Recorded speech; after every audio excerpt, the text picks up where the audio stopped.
In Illinois, little Dick Durbin is running for re-election. Little Dick Durbin is a deplorable person. A retired senator who's a friend of mine told me that this guy is absolutely diabolical. His word means nothing. And he sits there at Harry Reid's right hand, feeding Harry Reid his oatmeal every morning, making sure Harry has a bib on so he doesn't get his tie all messed up. But he's a true partisan hack. All 5 feet 3 inches of him. So the Republicans nominated Jim Oberweis to run against him, an underdog, as you might expect in Illinois. The land of Lincoln is now the land of little Dick Durbin. And our wonderful affiliate, WLS, Bill Cameron, is a reporter, and he reports that in the race for U.S. Senate, Republican challenger Jim Oberweis is getting shunned by 2 top Republicans, one local, one national. Listen to this. These are the people who say we should rally behind them. Dick Durbin is such a favorite for re-election that Republican Senator Mark Kirk says he's not even planning to campaign with fellow Republican Oberweis. Quote, listen to this. I'm going to be protecting my relationship with Dick and not launching into a partisan jihad that hurts our partnership in which we both pulled together for Illinois, unquote. You don't think there's a ruling class in Washington? You don't think there's a blur created between the Democrats and the Republicans? You hear this guy? We can't have a partisan jihad. We call it an election, We call it an election. No, it's a partisan jihad. You Republicans remember that when Mark Kirk is up for re-election. Oh, my God, we can't have a partisan jihad. Now get this one. Ready, Texas? Texas. Yes, Texas, listen up. And at his side at an unrelated news conference was Republican Senate Minority Whip, the number 3 Republican in the Senate, John Cornyn of Texas, in town for a fundraiser, who took a pass on supporting Republican Oberweis. Quote, the reason I'm here is for my own re-election, and so I'm not getting involved in the Illinois race at this time, unquote.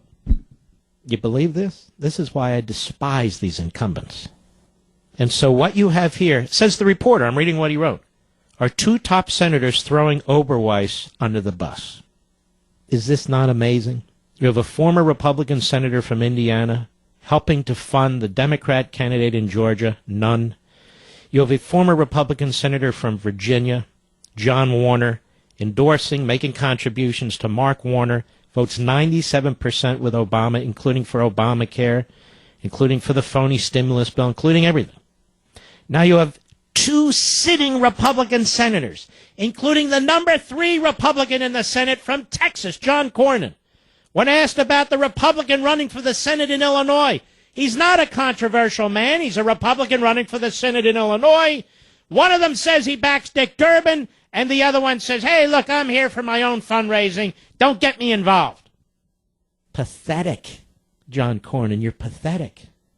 Mark Kirk, you're pathetic. You don't even believe what you say. It's not only that you despise primary opponents who are Tea Party or conservative or not part of your little circle. You won't even back a moderate Republican who's been nominated by the Republicans in Illinois to run for the Senate. Because your re-election is so crucial. Right, John Cornyn? And let us not forget, John Cornyn ran the National Republican Senatorial Committee. And down the line, when it came to supporting conservatives, he supported sellout moderates. You know, the guy running for governor in Florida now, Crist, he's bipolitical. Oh, yes, was a Republican, now he's a Democrat. That's what I mean, bipolitical. Well, John Cornyn supported Crist against Rubio, just like McConnell supported his favorite Republican fraud against Rand Paul in Kentucky. Just like our dear friend Governor Perry supported Dewhurst, the lieutenant governor, against Ted Cruz. All right, let's get it all out on the table. Just like all the Republican establishment, including the Romney family in Utah, opposed Mike Lee. But here, they're writing off Illinois. They're writing off the Senate race.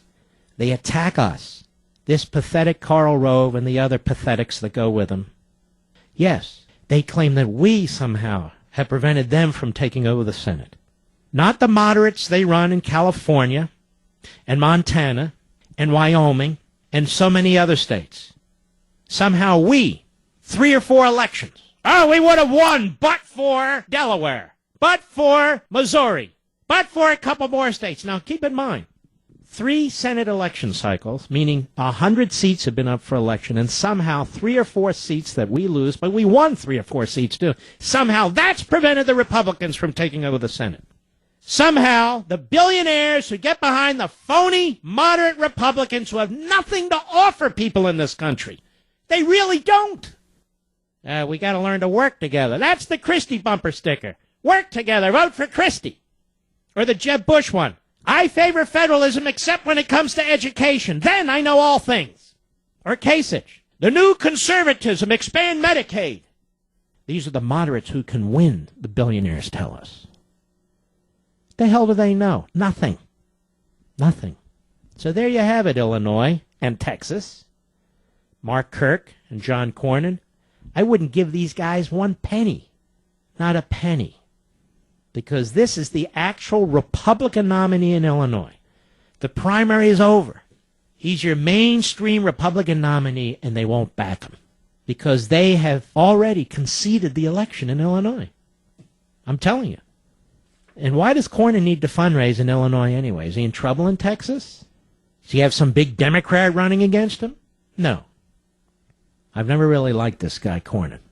Very soft-spoken. But he's another one that plays games. He's another McConnell sycophant. And I thought you'd want to know when they keep telling us to rally around. But there's one other thing I want you to know. I know, just hang in there. You need to know these things. And if I don't tell you, nobody will. Over at the website Red State, my buddy Eric Erickson points out that next weekend there's going to be a big get-together. A big get-together, you know, with Boehner and Cantor and Kevin McCarthy. The men of the people. These guys think they're such shoo-ins. They don't even go home and campaign anymore. They're going to Amelia Island, Florida. I wonder what they're doing there. They're going to the Ritz-Carlton. Really? And what are they doing there? You ready for this? Those 3 and 25 other Republican members of Congress are flying to Amelia Island, Florida next weekend to collaborate with a group dedicated to defeating conservatives for Congress. We've talked about this phony group, the so-called Republican Main Street Partnership, which is an offshoot of the Main Street Advocacy Group. Who runs this group? Well, this slimeball Steve LaTourette, a.k.a. Steve has Tourette's. Yes, he runs it. This liberal Republican who resigned from his seat in Ohio, who's been very controversial over the years in his private life, whose group is funded by, among others, left-wing groups and unions to defeat conservative Republican primary challengers. And the people who are attending this event are contributing to his PAC, and they're having to donate $5,000 a pop. And Cantor and Boehner and McCarthy and 25 other Republicans in Congress are flying down to Amelia Island, the Ritz-Carlton in Florida, to help fundraise for this group that's targeting you. Oh, it's true. The group claims to be conservative. See, this is the trick. They act like a bunch of left-wing Marxists. Oh, we're conservative. Oh, okay. And to support Republicans. But as I said, it's funded by the left, largely funded by unions. LaTourette himself has a long history of attacking conservatives and trying to defeat conservatives. So the 3 top Republicans in the House and 25 others are flying down to help raise money for him so he can help defeat conservative Republicans. You think I'm kidding when I say it's time for a new Republican Party?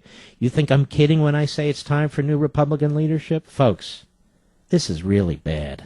In fact, it's getting sick. It's really sick. These people are pathetic.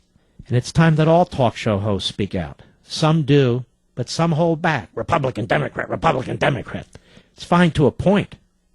When your back's against the wall, and that's the choice. But our backs aren't against the wall right now. We're fighting in primaries.